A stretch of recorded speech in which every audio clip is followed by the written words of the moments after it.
welcome for another installment of Women in Localization as the chapter. I'm Nefeli, and today we have with us Cindy Yap, the chapter manager of the French chapter. Hello, Cindy. Hi, Nefeli. Thanks for the invitation. Of course, lovely to have you here. So I think I wanted to first ask you kind of what has been your career path, or what brought you eventually to leading the French chapter of Women in Localization? I would say that everything started when I was very young. So by the age of 3, I heard somebody speaking English and I wanted to speak English. So I was born and raised in France, but I heard this language and I wanted to learn it. So I just waited for my first classes of English, and then I wanted to be an English teacher myself. And I discovered the world of translation. I tried to be a translator, but I felt like it was not really for me. And I discovered the world of localization, the industry of localization, where I was first a localization project manager, and now I am a localization program manager. So I really felt like having in my roles the management of languages, but also putting in place structure and processes was really what I wanted to do. And I really fell in love with the localization industry. It was really made for me. So it's how I kept on working in this industry. And because I'm so passionate about the industry, I really wanted to discover more about what we can do, improve myself. And in order to do so, I thought that meeting peers would be a good way for me to learn. And I heard about women localization because one of my former managers told me, well, I can't help you with anything related to localization because I'm not a localization expert, but I know this community. She was American, so she told me about the American chapters. And I really wanted to discuss with my peers, but in France. So I searched for peers in France and the community in France, and turns out that it didn't exist. So I was so motivated that I wanted to launch Women in Localization in France. And turns out that at the same time, other people wanted the same thing. So we gathered and we launched the French chapter back in 2020 now, yeah. Oh, that's brilliant. I didn't realize you were part of the founding team too. Yes, And I am. this is a story I often hear. I think there was a big effort for expansion around that time. So there was a fair amount of chapters that were created around 2020, and we all know what happened there. So how did you find that? I think in some ways it was difficult because we all had to, change our daily lives and stay at home. But in some ways it also helped because I think the events could be online and they could be more inclusive. More people, even like geographically dispersed, could join. How did you find that those first few years? Well, at the very beginning, we really wanted to meet in person. So yeah, so we wanted to set up some events to meet peers and try to get to know the community for real. And turns out that we had the first in-person event to launch the chapter, and after this one, we had to stop everything because of COVID. And well, it was also an opportunity for us to meet other people and even open the community to more people in France.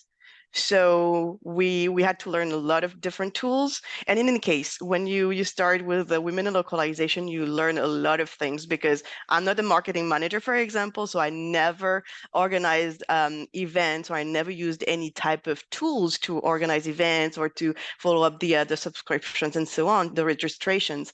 So everything was really new to me, but it's also part of the adventure. I mean, you really want to share with the community. You want the community to be happy. You want to find ways to meet the community. Either it can be online or in person, but you just try to discover and do whatever you can to meet your goals. And our goal first was to meet new people in person, but because everything changed, we had to adapt. And I think it's also something that is very strong with Women in Localization. We always try to adapt. So we adapt to the people we talk to. We adapt to our environment. We also adapt to the localization industry because it keeps on changing. So it's definitely something I also learned through women in localization. Adaptation, yeah, to be adapted. Yeah, absolutely. And I think, I mean, it's also a case of having this safe environment where you can try out new things. I think you're really hitting the nail on the head there, that you're able to try things that otherwise in a work environment would have been a lot more difficult to try out. Totally, totally. And you grow this way actually because you don't have the pressure of hitting results. But on the other hand, you also have your own pressure because you really want to make people happy. So you learn for real and you try to discover with your peers, and the leadership members are there to help you, and you collaborate. It's a real teamwork. So yeah, it's totally about that. So trying to do whatever you can to make people happy. Yeah. Yeah, absolutely. And what about the members of your chapter, the French chapter? Would you say what is In the kind of like leadership? the background, well, both in the leadership team, but also more generally the whole membership? Yeah, absolutely both. What is their background or their interests? You know, what do you feel like they want more? And I guess what do you kind of like customize your events and your initiatives towards to be able to you know, answer their needs, Yeah. essentially? Well, uh, so I become the chapter manager last year. So I started last January. So it's been already a year now. And the members of the leadership are very different.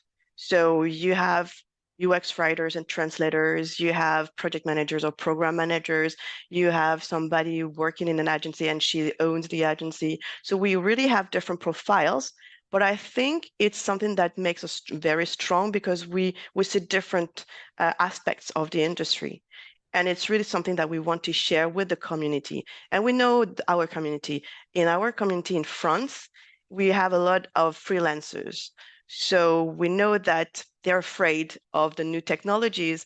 We know that they're afraid of the pricing that are going low for them. So what we want to do is to keep on motivating them, trying to share solutions we found in our different everyday life works.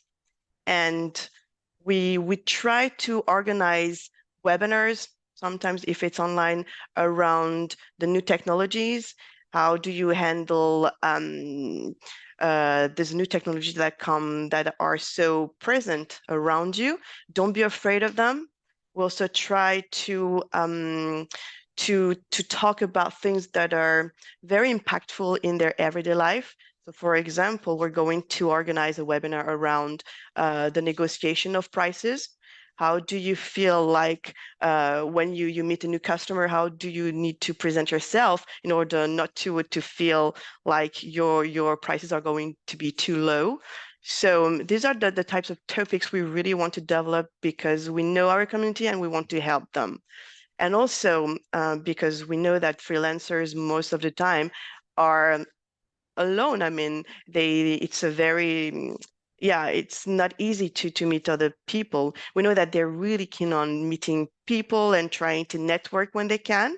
So we also try to organize in-person events. And actually, we have our fan base. We often meet the same people because they're really happy to meet again. So this is the way we try to support the community, knowing them, and with our different in the leadership, as we know different aspects of the industry, we try also to share our experiences and also discuss and learn from other people. Because the way we see it, for example, I'm a program manager, I'm not a translator, but I try to hear also about the translator I meet, and then we can try to find solutions or inspiration. I would say solutions is a maybe too big of a word, but at least inspirations or new ideas and new perspectives.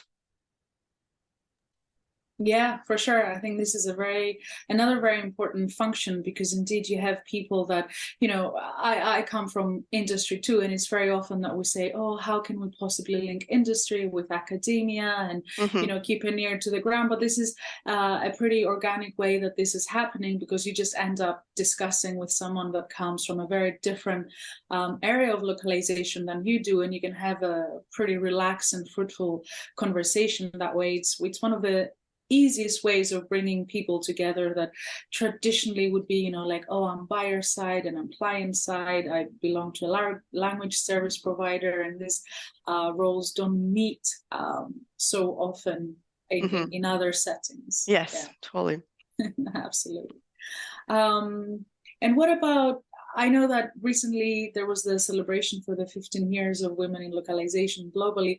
And in your chapter, specifically, you held celebrations across France, right? Like not only centralized in Paris. And I think that's very interesting, because there's quite a few chapters that the country is rather large, or the geography really calls, especially now that we can have events in person. Of course, you might have a mix of online, in person. You have them in different areas. But what is your strategy around that to make sure that the whole country is indeed included?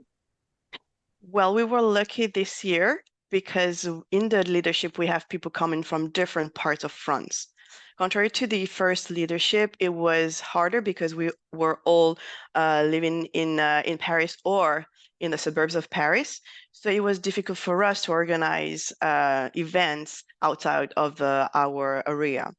So since we have this opportunity of having people coming from different places in France, we try to organize in-person events in the places where they live.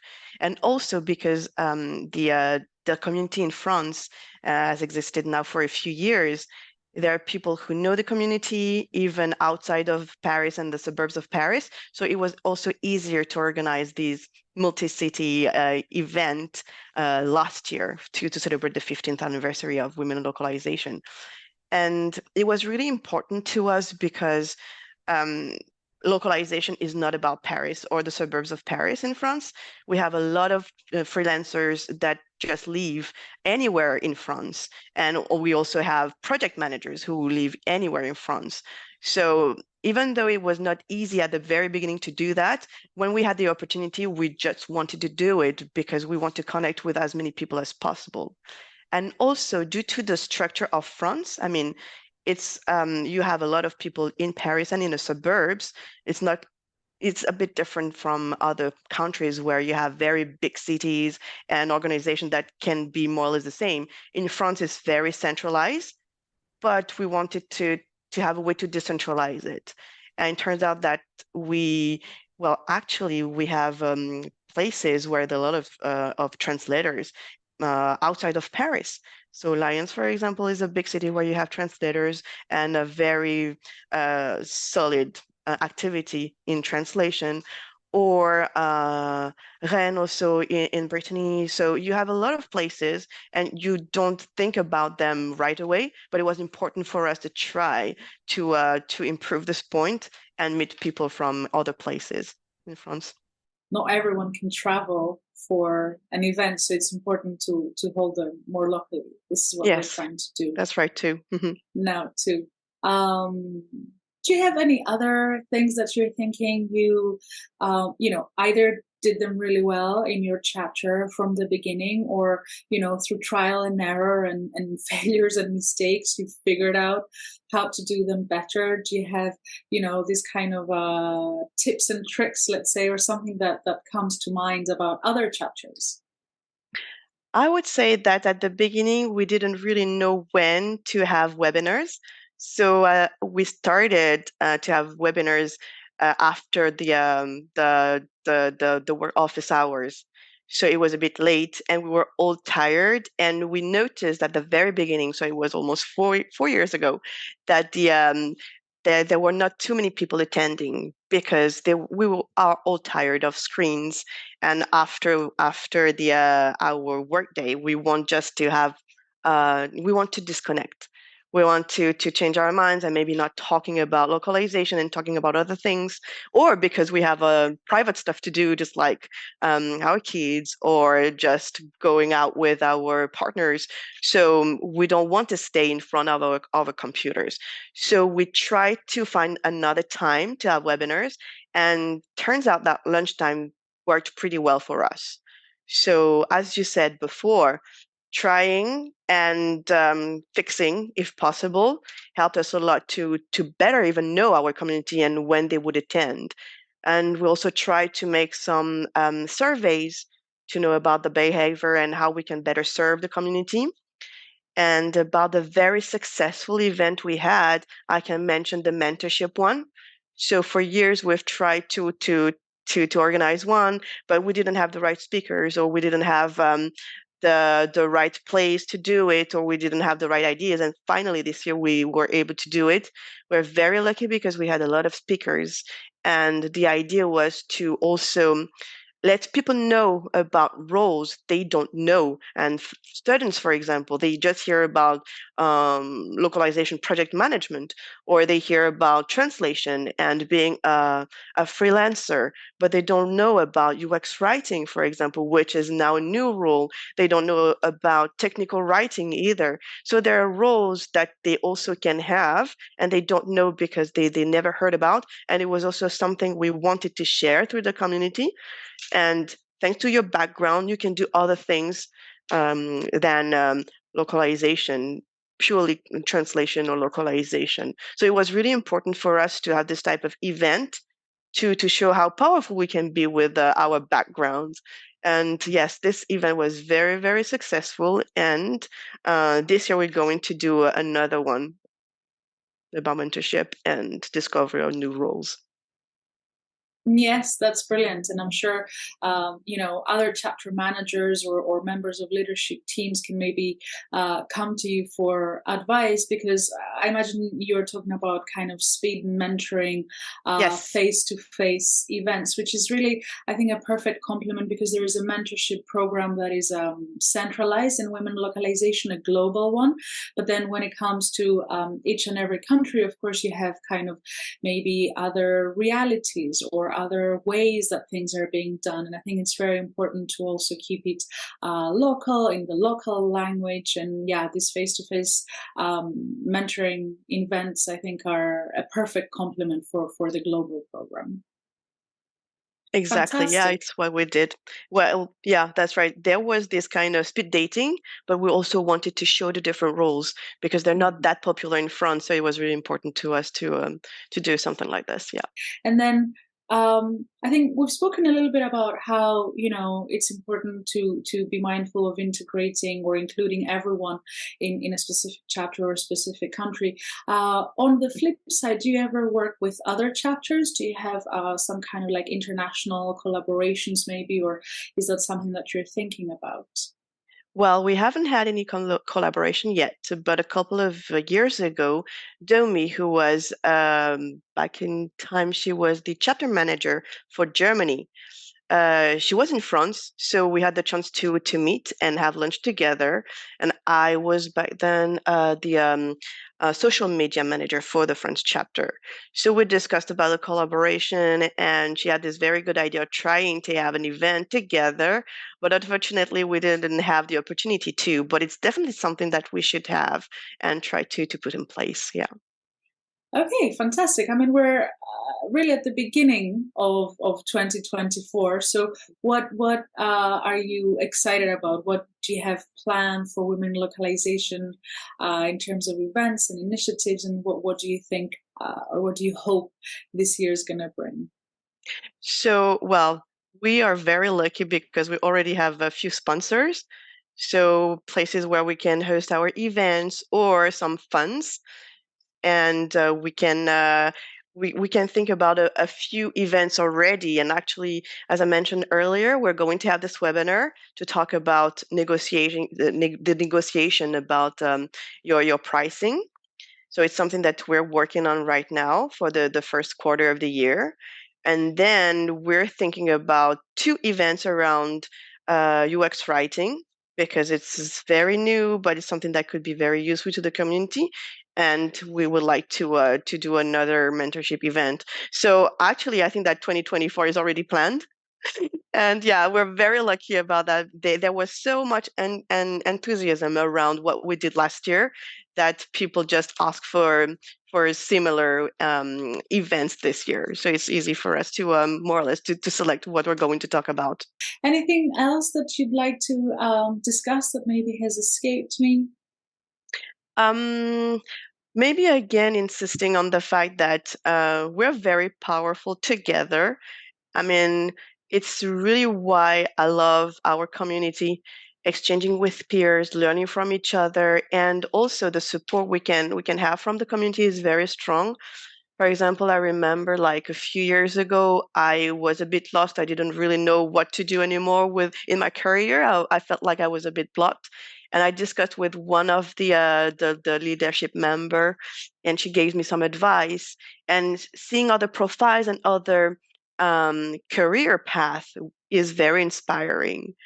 And also you can ask questions so easily, and when we have in-person events, it's very powerful because you feel that people really want to share and are happy to share, and networking is just the key to everything. And I just love being able to help the community with this type of events and opportunities to meet.